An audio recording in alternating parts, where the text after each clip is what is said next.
Hello students, welcome to my YouTube channel and today we are going to discuss about parabolic motion of projectiles. ठीक है, so basically हमने कल किया था जो टॉपिक, उसके अंदर हमने इंट्रोडक्शन कर ली थी कि जो हमारी प्रोजेक्टाइल होती है वो होती क्या है, ठीक है, उसकी वेरियस अजम्पशंस क्या होती हैं, उसके वेरियस पैरामीटर्स, करैक्टरिस्टिक्स, उसके अलावा हमने उसके पाथ के बारे में डिस्कस किया, यानी कि जो हमारी प्रोजेक्टाइल है उससे रिलेटेड जो भी चीज़ें थी उनको हमने रिलेटेड टर्म्स को कल हमने डिस्कस किया इंट्रोडक्शन के अंदर. ठीक है, आज हम स्टार्ट करने वाले हैं parabolic motion of A projectile. कल मैंने आपको बताया था कि जो हमारी प्रोजेक्टाइल होती है वो पैराबोलिक पाथ जो है वो फॉलो करती है, जैसे आपको इस फिगर के अंदर दिख रहा है एक पैराबोला की तरह. ठीक है, दिस फिगर या ये जो ज्योमेट्री आपको दिख रही है, ये जो आपको फिगर दिख रही है दैट इज द पैराबोला. ये है डाउनवर्ड पैराबोला, इसको हम बोलते हैं. इसके अलावा अपवर्ड पैराबोला होता है ये वाला. ठीक है, लेफ्ट हैंड पैराबोला भी होता है, राइट हैंड पैराबोला भी होता है, वो आपकी मैथ्स की बात है. यहाँ पे हम जो इस ज्योमेट्री को बोलते हैं दैट इज पैराबोला. ठीक है, डाउनवर्ड वगैरह हमने कुछ डिस्कस नहीं करना,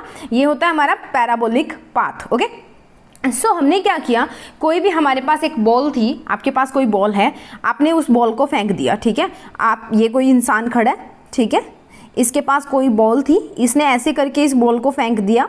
ये बॉल यहाँ गई, फिर यहाँ गई, फिर यहाँ गई और फिर वापस नीचे ग्राउंड पे आ गई. तो this path is known as parabolic path. Okay, so जैसे आपने इसको फेंका है तो पहले ये देखो, इधर एक्स एक्सिस की साइड इसकी कोई ना कोई वेलोसिटी होगी, इधर वाई एक्सिस में जा रही है, फिर ये तो इधर वाई में भी होगी, तो इधर यू एक्स भी होगा और यू वाई भी होगा. यानी कि इनिशियल वेलोसिटी दो तरह की होगी हमारे पास, एक्स की और वाई की. ठीक है, तो जो आपको फिगर के अंदर दिख रही है that is the initial velocity you, और इसके दो कंपोनेंट है, यू एक्स जिसको यू कॉस थीटा बोला हुआ है और यू वाई जिसको यू साइन थीटा बोला हुआ है. ठीक है, नेक्स्ट बात करते हैं दो पॉइंट पे. ये तो इनिशियली था, और जब ये मैक्सिमम हाइट यानी कि ये ए पॉइंट के ऊपर, यहाँ से देखो सबसे ऊपर वाला point that is known as maximum height पे पहुंच गई, तो हमारे पास यू वाई जो है वो है नहीं, क्योंकि वाई के अंदर अब ये मूव नहीं कर रही, एक्स के अंदर मूव कर रही है, तो सिर्फ एक्स वाला कंपोनेंट बचेगा.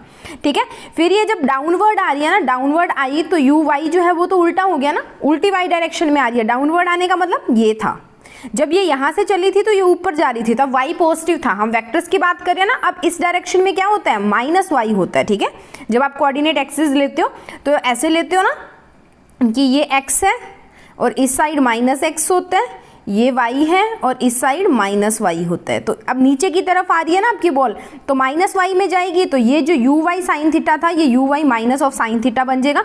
कॉस थीटा पे कोई फर्क नहीं पड़ने वाला, नीचे की तरफ ही आ रहा है. ठीक है, मतलब x के अंदर ये जा रहा है थोड़ा बहुत, तो u x कॉस थीटा ही रहने वाला है. ठीक है, सो आपने दो चीज़ें ध्यान रखनी है. ये था इनिशियल पॉइंट जब हमने वेलोसिटी फाइंड आउट की, ये वो पॉइंट है जहाँ पे हमारी मैक्सिमम हाइट जो है वो रीच होगी, और ये है हमारी फाइनली जब हमारी बॉल जो है वो नीचे की तरफ आ रही है. ये जब y के अंदर अपवर्ड था मोशन, ये है y के अंदर जब डाउनवर्ड है, और ये जब y के अंदर मोशन ही नहीं है, सिर्फ x के अंदर है. ठीक है, सो बेसिकली हमें दिया हुआ, let us consider a ball projected at an angle theta with respect to horizontal x axis with an initial velocity u as shown below. आपकी कोई बॉल जो है वो फेंकी गई है, ठीक है, और एंगल थीटा के ऊपर कोई भी यहाँ पे जो एंगल बन रहा है that angle is equal to theta. ठीक है, एक्स हॉरिजॉन्टल एक्स एक्सिस के अंदर जिसकी इनिशियल वेलोसिटी कितनी दी हुई है आपको, u दी हुई है. ठीक है, नेक्स्ट क्या है, जो पॉइंट O है दैट पॉइंट जिसको आप ओरिजिन बोलते हो मैथमेटिक्स के अंदर, हमारे पास यहाँ पे ये क्या होगा, पॉइंट ऑफ प्रोजेक्शन होगा. यानी कि जहाँ से आप चीज़ को फेंक रहे हो that is known as point of projection. अब प्रोजेक्टाइल को फेंक रहे हो ना, तो प्रोजेक्टाइल को फेंकोगे तब ये नहीं बोलोगे कि प्रोजेक्टाइल को थ्रो कर दिया, आप बोलोगे प्रोजेक्टाइल को प्रोजेक्ट कर दिया. ठीक है, तो that is known as point of projection. Theta जो हो गया that is angle of projection.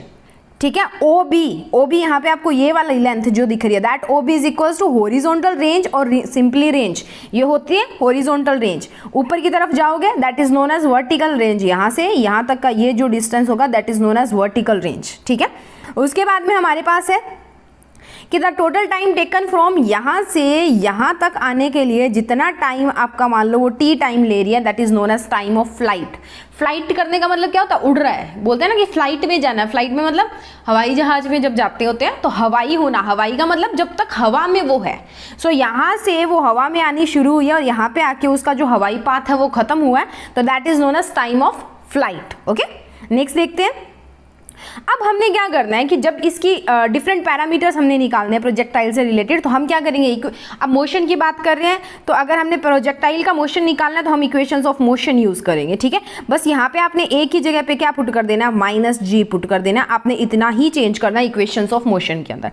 हमारे पास होता था v is equals to u plus a t, तो यहाँ पे आएगा v is equals to u minus g t, acceleration due to gravity आ जाएगा, एक ही जगह पे माइनस जी पुट कर देना आपने, जो आपकी इक्वेशंस ऑफ मोशन हमने जो मोशन इन स्ट्रेट लाइन के अंदर जब पढ़ा था वही, ठीक है। दूसरी इक्वेशन हमारे पास होती थी v square minus u square is equal to 2as, तो यहाँ पे बनेगा v square minus u square is equal to 2gs, ठीक है। ए को क्या पुट करना है, ए की जगह पे माइनस जी पुट कर देना आपने, ठीक है। नेक्स्ट इक्वेशन हमारी थी s is equal to u t plus half a t का स्केयर, तो यहाँ पे बनेगा s is equal to u t minus half g t का स्केयर, एक ही जगह पे माइनस जी पुट कर दो। यहाँ पे u आपकी इनिशियल वेलोसिटी है, g आपका एक्सेलरेशन ड्यू टू ग्रेविटी है, t is a time, s is a displacement and v is the final velocity. Okay, next देखते हैं total time of flight. First हमारा पैरामीटर जो हमने निकालना है that is total time of flight, कि वो कितनी देर तक हवा में रही है, उसका टाइम ऑफ फ्लाइट, यानी कि t की वैल्यू हमने जो फाइंड आउट है वो यहाँ पे करनी है। सो यहाँ पे टोटल टाइम ऑफ फ्लाइट निकालने के लिए हमने बेसिकली इक्वेशन ले ली डिस्टेंस वाली, that is s is equal to u t minus half g t का स्केयर। यहाँ से अगर मैं एलसीएम लूँ, ये बनता है ना हमारा s is equal to u t minus half g t का स्केयर, ठीक है, यही इक्वेशन बनेगी हाफ जी टी का स्केयर। अब यहाँ से 2 एलसीएम आ जाएगा, 2 एलसीएम आ गया तो ये 2 इधर आके मल्टीप्लाई हो गया, 2 you t minus g t का स्केयर, ठीक है, और डिवाइडेड बाय 2, ये पूरे का डिवाइडेड बाय 2 है, ठीक है। उसके बाद में ये s इधर था तो ये 2 इधर आके मल्टीप्लाई हो जाएगा, तो हमारे पास क्या बना, 2s इज इक्वल्स टू 2, ठीक है, 2u minus g t square divided by 2 बन गया, ठीक है, ये वाली इक्वेशन बन जाएगी। ओके, अब ये इधर वाला 2 नहीं आएगा, 2s जब हमने ले लिया तो इधर वाला 2 नहीं आएगा, ठीक है। अब उसके बाद में हमने क्या किया, इस 2s को उठा के 2s को उठा के इधर ले आए, ठीक है, इसको 2s को उठा के हम इधर ले आए तो हमारे पास क्या बनेगा, 2ut minus 2s is equals to g t का स्केयर, जी टी उधर जाके प्लस का हो जाएगा, इधर से 2 कॉमन आया तो 2ut, ठीक है, minus s is equals to g t का स्केयर, यहाँ से t की जी टी स्केयर आ गया, ठीक है। अब u की जगह पे u y हम बात कर रहे हैं, ठीक है, वर्टिकल डायरेक्शन के अंदर, the resultant displacement s is equals to 0 in vertical direction. जब टोटल टाइम ऑफ फ्लाइट हम निकाल रहे हैं तो देखो x से ही शुरू हुई थी और x पे आके वो खत्म होगी, शुरू भी हमने हमारा जो o पॉइंट है वो भी x एक्सिस पे लाई कर रहा है और लास्ट वाला b पॉइंट भी x एक्सिस पे लाई कर रहा है, तो वर्टिकल डायरेक्शन के अंदर जो हमारी डिस्प्लेसमेंट होगी दैट इज इक्वल्स टू 0। तो यहाँ पे u की जगह पे u y पुट कर लो and u y is equals to u sine theta, ये मैं आपको बता चुकी हूँ, ठीक है, यहाँ से पुट करना है। और s की जगह पे आपने क्या पुट करना है, एस वाई, और s y is equals to 0 put कर लो, ठीक है। तो यहाँ पे जब ये वैल्यूज पुट की हमारे पास तो बन गया g t square is equals to u y t minus s Y.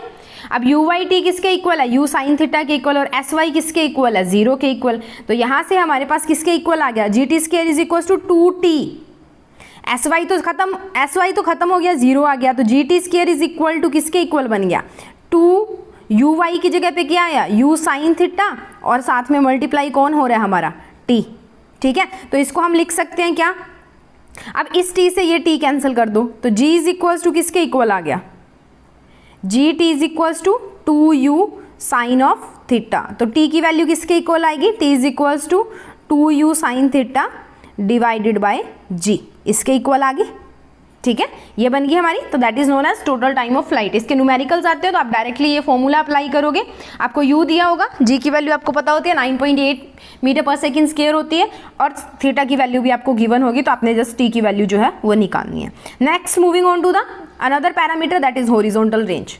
Horizontal range का मतलब क्या होगा, अब रेंज निकालनी है ना, हॉरिजॉन्टल रेंज निकालने के लिए क्या होगा, हॉरिजॉन्टल वेलोसिटी का कंपोनेंट और total time of flight. Total time of flight हम निकाल चुके हैं, that is t is equals to 2u sine theta divided by g, और हॉरिजॉन्टल कंपोनेंट क्या होगा, वेलोसिटी का ux ही होगा ना, horizontal direction is x direction और vertical direction is y direction, ठीक है।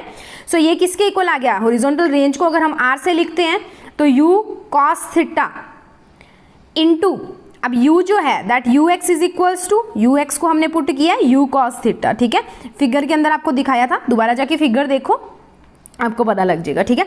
और उसके बाद में t की वैल्यू हमारे पास total time of flight is 2u sine theta divided by g आ रही है, ठीक है। अब देखो यू ये है, एक यू यहाँ पे, एक यू ये रहा, एक यू ये रहा, तो यू स्क्वायर बन गया। उसके बाद में ये 2 साइन थीटा कॉस थीटा, तो साइन 2 थीटा जो होता है ना, sine 2 theta is equals to 2 sine theta cos theta, इसके इक्वल होता है। तो ये 2 साइन थीटा कॉस थीटा बना है, इसकी जगह पे साइन 2 थीटा और divided by g as it is. This is your horizontal range आ गई कि हॉरिजॉन्टली, रेंज का मतलब देखो क्या होता है, रेंज का मतलब होता है कि मिनिमम मैक्सिमम में से मिनिमम माइनस कर देना। जब आपको मैथमेटिकली कोई डाटा दिया जाता है, आपको बोला जाता है कि रेंज निकालो, तो आप क्या करते हो, हाईएस्ट वैल्यू जो आपके पास होती है उसमें से लोएस्ट वैल्यू आप माइनस कर देते हो। जैसे आपके पास कोई भी आपको डाटा दे दिया जाता है 2, 4, 9, 12, 15, अब आपको बोलते हैं रेंज निकालो, तो आप क्या करोगे, 15 - 2 कर दोगे, ठीक है। तो हाईएस्ट वैल्यू में से लोएस्ट वैल्यू आप माइनस कर देते हो, यानी कि टोटल कितना आपने डिस्टेंस कवर किया, रेंज वही बोलते हैं, ठीक है। रेंज उसी को बोलते हैं, अगर डिस्टेंस की टर्म में हम ले रहे हैं तो कितना उसने डिस्टेंस कवर किया है। अगर पैसे की टर्म में अगर लेते हैं तो बोलते हैं कि कितना पैसा वो खर्च कर सकता है, वो उसकी रेंज होती है, ठीक है। सो यहाँ पे हम डिस्टेंस की बात कर रहे हैं, प्रोजेक्टाइल मोशन की बात कर रहे हैं, तो मैक्सिमम रेंज क्या आएगी कि कितना डिस्टेंस वो जो है वो हॉरिजॉन्टल डायरेक्शन के अंदर ट्रेवल कर सकती है, ठीक है। कितना, that is r is equal to u square sine 2 theta divided by g, ठीक है। नेक्स्ट बात करते हैं मैक्सिमम हाइट की। अब आपने प्रोजेक्टाइल को फेंक दिया तो सबसे ऊंचा कितना जाएगा, ठीक है। मैंने आपको ए पॉइंट बताया था, that A point is of maximum height. यहाँ पे मैंने बताया था ना कि यू वाई 0 हो जाएगा और यू एक्स की वैल्यू आएगी हमारे पास यहाँ पे, तो that is a maximum height कि आप जब बॉल को प्रोजेक्ट कर रहे हो, जब बॉल को फेंक रहे हो, तब वो कितनी ऊंचाई पे जाएगी, वो कैसे निकालेंगे वो हम निकालेंगे। It is the highest point of the trajectory, point A आपको फिगर में दिखाया हुआ है। When the ball is at point A, the vertical component of the velocity is 0। Vertical component of the velocity का 0 होने का मतलब जो यू वाई है दैट विल बी 0।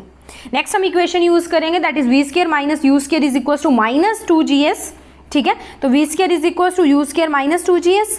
अब वी स्क्वायर फाइनल वेलोसिटी की अगर हम बात करते हैं, ठीक है, v इज इक्वल टू 0 है, ओके। अगर हम फाइनल वेलोसिटी की बात करते हैं, फाइनली वो किस में गई है, अगर वी वाई में फाइनली जा रही है ना, वो एक्स से हमने थ्रो किया है, वाई में गई है, तो वी वाई को पुट कर दो 0 और यू एक्स जो आएगा, ठीक है, यू एक्स का आएगा, that u x is equal to u sine of theta. आप ऐसे पुट कर सकते हो, ठीक है। उसके बाद में -2g, एच मैक्सिमम आ गया, सो एच की जगह पे हमने क्या पुट कर दिया, एच मैक्सिमम, वी को 0 पुट किया और यू को यू साइन थीटा पुट कर दिया, ठीक है।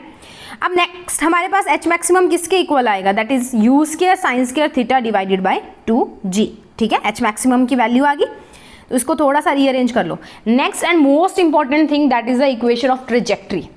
अब मैंने कल आपको बताया था कि जिस पाथ को प्रोजेक्टाइल फॉलो करके जाती है ड्यूरिंग द, जब उसको थ्रो किया गया, जब उसको प्रोजेक्ट किया गया और जब तक वो लैंड हुई है, उस जिस पाथ को वो फॉलो करके जाएगी that is known as its trajectory. अब ट्रेजेक्ट्री कैसी मैंने आपको बताई, दैट इज पैराबोलिक, ठीक है। अब हम प्रूव करेंगे जो हमारी प्रोजेक्टाइल होती है उसकी जो ट्रेजेक्ट्री होती है वो पैराबोलिक ही होती है, तो उसको प्रूव करने के लिए हम इसकी इक्वेशन ऑफ ट्रेजेक्ट्री निकालेंगे। So let the position of the ball at an instant t is equal to mxy। हम कोई भी किसी भी mxy है जो किसी इंस्टेंट ऑफ टाइम के ऊपर, मान लो ये मेरी प्रोजेक्टाइल थी, ठीक है, मैं किसी भी टाइम t के ऊपर इसका mxy पोजीशन के ऊपर मान लो ये लाई कर रही है किसी भी टाइम t के ऊपर, ठीक है। तो हम x की डिस्टेंस की इक्वेशन लिखेंगे, x is equal to u t cos theta and y is equal to u t minus half g t का स्क्वायर, ठीक है। दो इक्वेशंस बना ली हमने, x is equal to u t cos theta और y की इसकी इक्वेशन में आएगा y is equal to u sine theta t minus half g t का स्क्वायर। अब इस इक्वेशन में से आप t की वैल्यू निकालो, तो t की वैल्यू क्या आएगी, x by u cos theta. अब ये जो t की वैल्यू आई है ना, ये t की वैल्यू इस इक्वेशन नंबर 2 के अंदर पुट कर दो, पुट इक्वेशन 3 इन इक्वेशन 2, तो u cos theta u sine theta multiply by x by u cos theta divided minus half g x u cos theta का स्क्वायर। तो यहाँ पे देखो sine theta divided by cos theta is equal to tan theta, u से u cancel हो गया, ठीक है। अब मैं इसको आपको दोबारा सिंपल फॉर्म में लिख के दिखा देती हूँ जैसे हम कॉपीज के ऊपर लिखते हैं, that is equal to u sine theta, ठीक है। t की जगह पे वैल्यू पुट करोगे तो वो आएगी x by u cos of theta, ठीक है, माइनस हाफ जी, t की जगह पे वैल्यू पुट करेंगे तो हमारे पास आएगा x by u cos theta का स्क्वायर, यही आएगा। अब इस u से ये u कैंसिल हो गया तो क्या बचा, sine theta divided by cos theta is equals to tan theta, तो यहाँ पे तो बच गया x टैन थीटा, ठीक है। ये बना half g as it is, और ये बनेगा, बाहर आएगा तो स्क्वायर करोगे तो x square divided by u square cos square theta, ये इसके इक्वल बना। अब देखो इक्वेशन ऑफ पैराबोला हमारे पास होती है ए एक्स का square plus b x plus c, ठीक है, ए एक्स का square plus b x plus c के इक्वल होती है, that is the equation of parabola. इसको हम कंपेयर जब करते हैं, ठीक है, इसको जब कंपेयर किया जाता है इस इक्वेशन के साथ, तो देखो हमारे पास एक्स का स्क्वायर भी बन रहा है, ठीक है, एक्स का स्क्वायर बन रहा है ना, ए की वैल्यू क्या आएगी, ए की वैल्यू यहाँ पे आ गई minus half g divided by u square cos square theta, ठीक है, तो ये ए एक्स स्क्वायर बन गया और बाहर हमारा एक्स स्क्वायर था तो ये ए एक्स स्क्वायर बन जाएगा, ठीक है। फिर बी एक्स की वैल्यू करेंगे तो एक्स हमारा पड़ा है और बी की वैल्यू किसके इक्वल आ गई, टैन थीटा के, ठीक है, और सी कोई भी कांस्टेंट होता है, अगर वो है तो भी ठीक है, नहीं है तो भी ठीक है। सो ये इक्वेशन हमारी इस इक्वेशन के जैसी बन रही है, ठीक है, इस इक्वेशन के जैसी बन रही है। सो दिस इज, इसका मतलब क्या हुआ, this is the equation of trajectory in projectile motion and it proves that the projectile motion is always parabolic in nature. तो जो हमारा प्रोजेक्टाइल मोशन होता है वो हमेशा किस नेचर का होता है, प्रोजेक्टाइल नेचर, पैराबोलिक नेचर का होता है, ठीक है। So this is all about the horizontal component या हॉरिजॉन्टल मोशन जो हमने निकाला है उसके बारे में। नेक्स्ट हम बात करेंगे वर्टिकल की, ठीक है। सो यहाँ पे हमने हॉरिजॉन्टल रेंज निकाली, हॉरिजॉन्टल जो हमारा हाइट है वो निकाली, मैक्सिमम हाइट की बात हमने की, ठीक है। सो नेक्स्ट बात हम करेंगे वर्टिकली अगर मोशन होता है तो क्या होता है, और नेक्स्ट नया जो कंसेप्ट है प्रोजेक्टाइल से रिलेटेड उसकी बात करेंगे, ठीक है। सो इसी के साथ आज का टॉपिक खत्म होता है। वीडियो अच्छा लगा तो please like share and subscribe करना, और मिलते हैं नेक्स्ट वीडियो में नेक्स्ट कंसेप्ट के साथ।